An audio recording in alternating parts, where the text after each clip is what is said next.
Bonjour chers frères et sœurs, je suis très heureux de vous retrouver en ce 4e dimanche de carême de l'année liturgique C. Très heureux parce que ce dimanche a une matrice sereine de joie et pour cela, il est désigné comme dimanche du Réjouissez-vous. Réjouissez-vous, deux mots présents dans l'antienne d'ouverture de la messe de ce jour.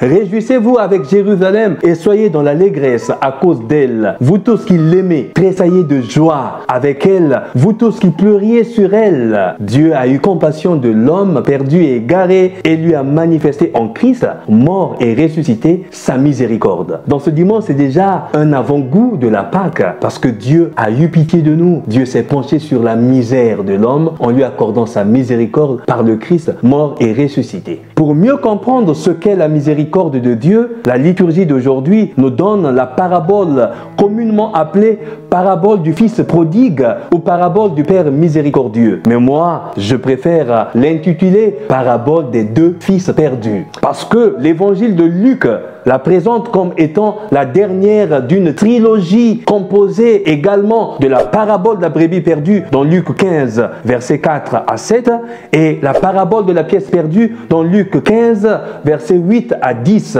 Cette dernière parabole est comme le résumé des deux premières paraboles. Le jeune fils se perd à l'extérieur de la maison comme la brebis perdue au loin de la maison, à l'extérieur de la maison. Le fils aîné par contre se perd à l'intérieur même de la maison comme la pièce perdue à l'intérieur de la maison. Et donc cette parabole, c'est une parabole qui se présente comme un résumé des deux premières paraboles. Parce qu'on se perd à l'extérieur et même à l'intérieur. Ceci pour dire que nous sommes tous pécheurs, étant à l'extérieur ou à l'intérieur de l'église. Nous avons besoin de la miséricorde de Dieu sans laquelle nous ne pouvons pas vivre comme ses fils et être sauvés. Sans Dieu, rien. Il y a tellement de raisons pour lesquelles nous nous approchons ou nous nous éloignons de Dieu. Chacun de nous s'éloigne pour ses propres raisons. Mais souvent, nous rejetons la faute sur les autres. Nous entendons des gens qui disent que je suis fâché du pape, je suis fâché de l'évêque, je suis fâché de tel prêtre et donc je quitte la paroisse. Je quitte la paroisse parce que tel chrétien, tel fidèle n'est pas d'accord avec moi, n'est pas d'accord avec ma vision de vie. Alors je quitte la paroisse. Ce sont des raisons fallacieuses, mais des raisons qui ne tiennent pas debout par rapport à la conception de notre logique chrétienne. Mais disons, Jésus n'était pas chrétien, Jésus n'était pas catholique, mais Jésus était un hébreu pratiquant. Il était dans le judaïsme ancien. Il a vu les choses qui n'allaient pas dans sa propre religion, le judaïsme ancien. Alors il a voulu révolutionner les choses de l'intérieur. Il n'a pas fui, il n'est pas parti, mais il est resté là, de l'intérieur, en révolutionnant les choses. Et c'est comme ça qu'est né le christianisme. Et donc nous les chrétiens, nous ne pouvons pas fuir la communauté, la paroisse ou l'église, parce qu'au-dessus, restons-y et changeons les choses de l'intérieur. Luttons à l'intérieur pour changer les choses. Car pécheurs, nous le sommes tous à l'extérieur ou à l'intérieur. Même là où vous allez, même si vous fouillez, vous allez au loin. Mais là aussi, vous pouvez vous perdre. C'est pour cela que Dieu nous demande de rester là, de prendre conscience de notre mal afin que chacun se remette en question. Ceci pour dire donc que chacun de nous s'éloigne pour ces raisons, c'est vrai, mais on se perd souvent par manque d'amour sincère. Car là où il y a un grand amour, il y a la persévérance, il y a la fidélité et il y a la confiance. Cependant, l'accent que Jésus veut mettre n'est pas sur l'objet retrouvé, mais sur l'expérience de la découverte, de la trouvaille et de sa valeur. Jésus ne regarde pas le fait d'être perdu, mais le fait d'être retrouvé. Il faudrait pas regarder les motifs qui nous éloignent, mais il faudrait plutôt considérer les motifs qui nous consolident, qui nous rapprochent plus, qui consolident plus notre amour. Voilà ce qu'il faudrait regarder. Donc Jésus ne regarde pas le fait d'être perdu. Jésus ne regarde pas non plus l'objet perdu, mais Jésus regarde l'objet retrouvé. Il met l'accent sur l'expérience de la trouvaille. Cela implique non seulement l'expérience de la conversion, mais surtout celle de la résurrection de la personne. Celui qui était mort et donc perdu de manière irréversible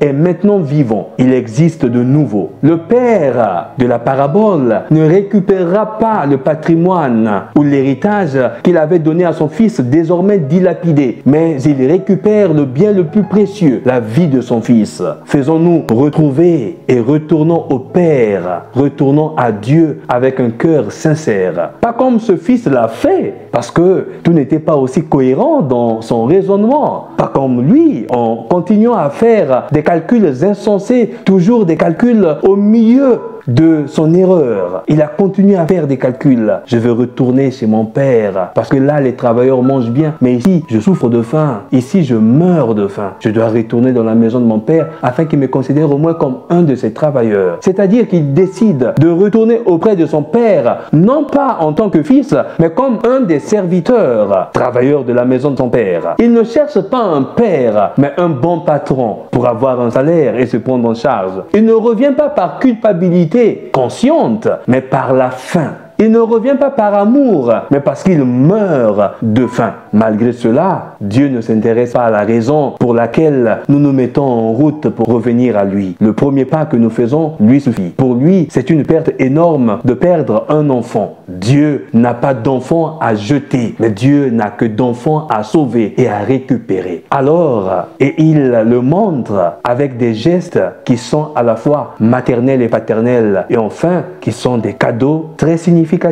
Apportez vite le plus beau vêtement qui signifie la dignité retrouvée, l'anneau qui signifie la royauté, les sandales qui symbolisent la sécurité, le banquet qui symbolise la joie du pardon. Mais le fils aîné, quand il rentre de champ, quand il apprend, il entend la musique dans la maison, quand il apprend que son frère cadet est retourné, alors il n'est pas content. Le fils aîné refuse de partager cette joie et se détache de son père et de son frère, aggravant même de plus avec des mensonges l'erreur de l'autre. Et puis ton fils, au lieu de dire mon frère, il dit ton fils que voici revient après avoir dévoré ton bien avec des prostituées. Mais l'avait-il vu avec des prostituées? Non, puisqu'il n'y était pas. Mais il aggrave le péché de l'autre avec des prostituées. En disant cela, lui-même se perd d'ailleurs dans la nébuleuse prostitution psychologique, émotionnelle et spirituelle.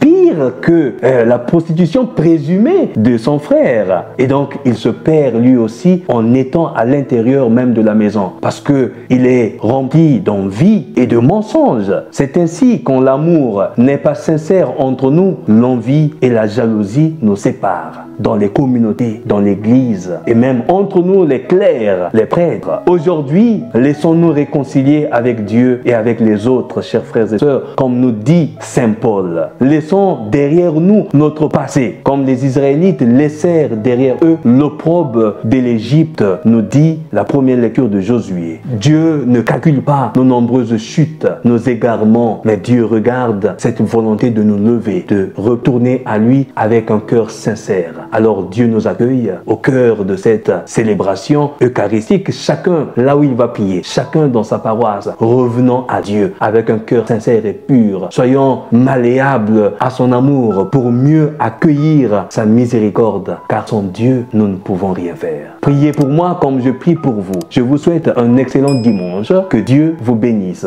Dans Tafen Yanil, serviteur inutile.